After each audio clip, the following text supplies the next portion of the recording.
Good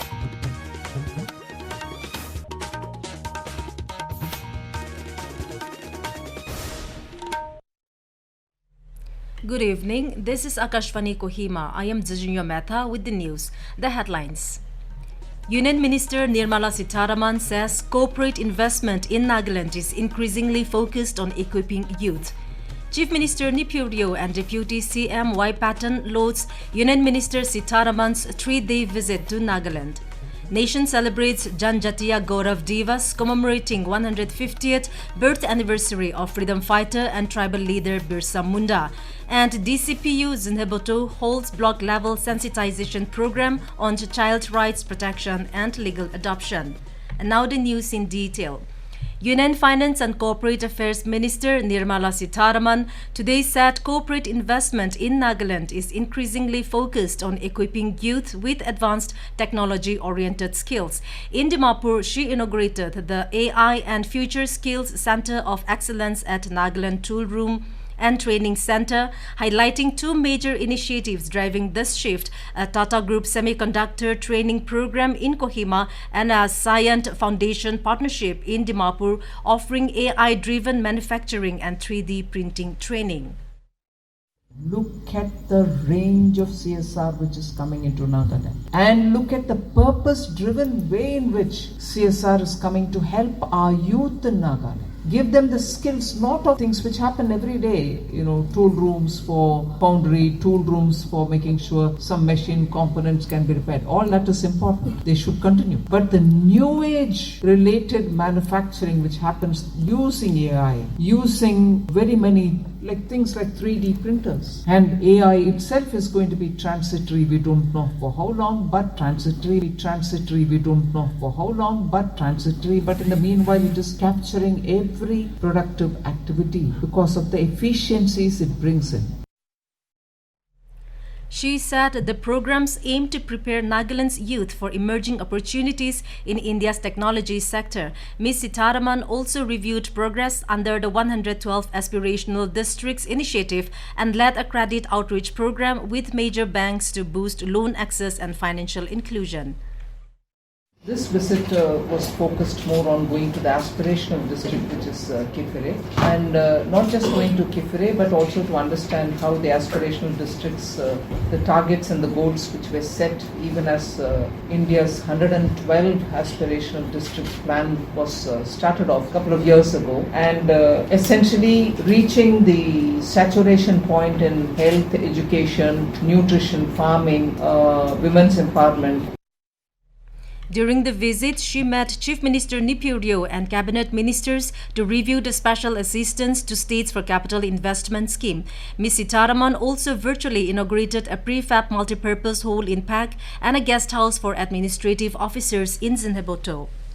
Nagaland Chief Minister Neiphiu today said the State Cabinet held a review meeting of Special Assistance to States for Capital Investment (SASCI) projects with Union Minister Nirmala Sitharaman.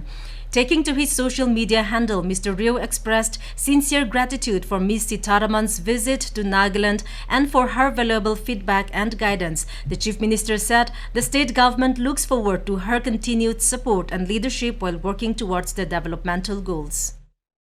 Kifere had a very good tour, and yesterday half the day spent in Kohima and inaugurated our AI, and then many other things, including this morning, just come down and gone to the tool rooms for inauguration, and we just had a meeting review of this trustee, the capital investment. Meanwhile, Deputy Chief Minister Patton said Ms. Sitharaman's visit brought meaningful conversations on development, partnership and the aspirations of the people of Nagaland. In his X-handle, Mr. Patton expressed gratitude for the warmth shared, the insights exchanged and the encouragement extended to the state. The nation celebrated Janjatiya Gaurav Divas today to commemorate the 150th birth anniversary of the freedom fighter and tribal leader Bhagwan Birsa Munda. The center has marked 15th November as Janjatiya Gaurav Divas, recognizing the importance of keeping tribal history alive. Over the years, this observance has expanded into Janjatiya Gaurav Week, celebrated across ministries and states with cultural programs, exhibitions, and educational activities that bring the legacy of tribal heroes to life.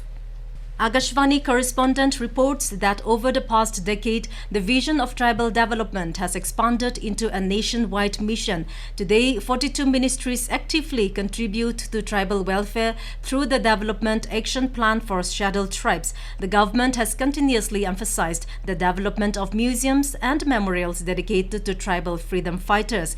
11 museums have been approved across 10 states. This is Akashvani Kohima giving you the news. For quick news update, follow us on our X handles, AIR News Alerts and AIR_Kohima. You can also listen to this news bulletin on News and Air app and YouTube channel AIR News Kohima. Welcome back. You are listening to the evening news.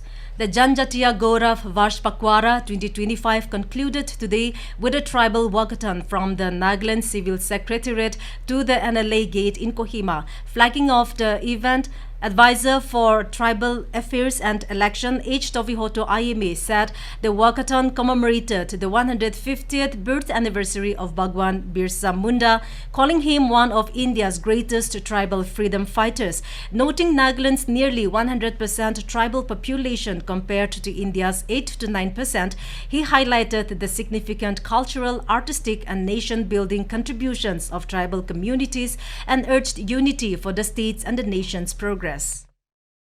We have contributed as a tribal in so many ways, in our culture, in our music, in our art, in our tradition, our craftsmanship. In so many ways, we have contributed for the nation building positively, and the nation always remembers the contribution made by the tribal community.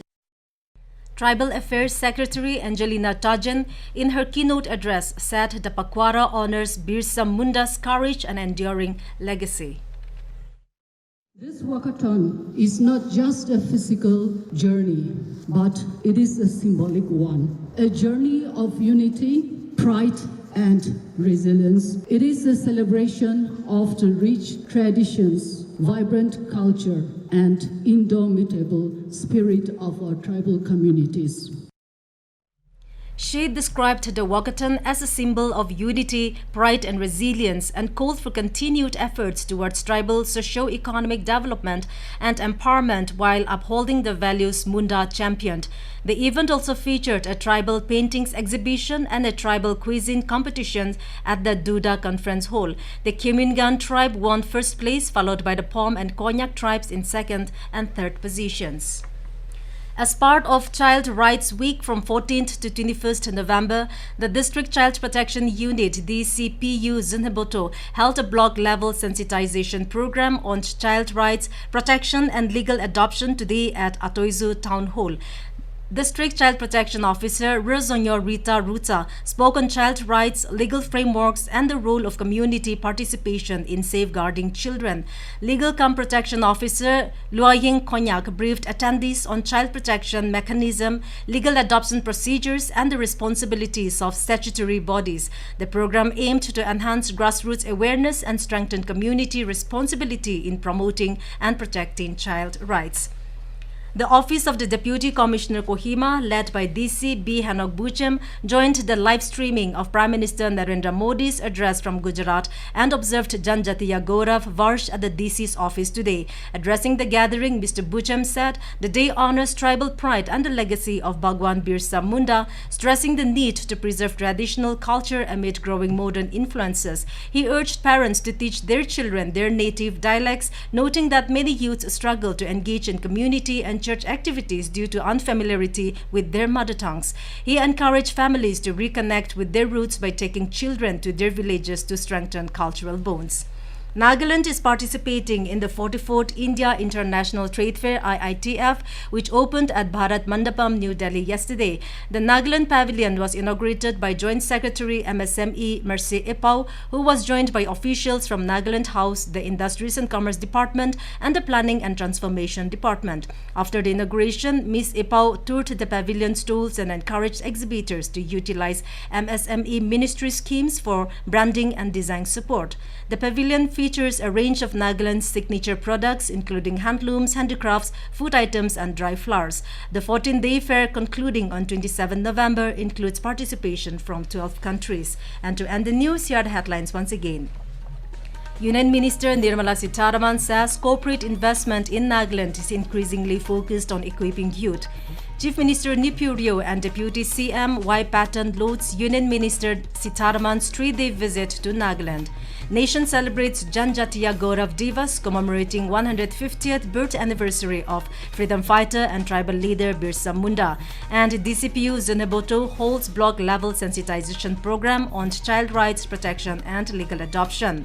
That is all we have in this evening news bulletin. We will be back with the morning English news at 7:30 tomorrow. Good night.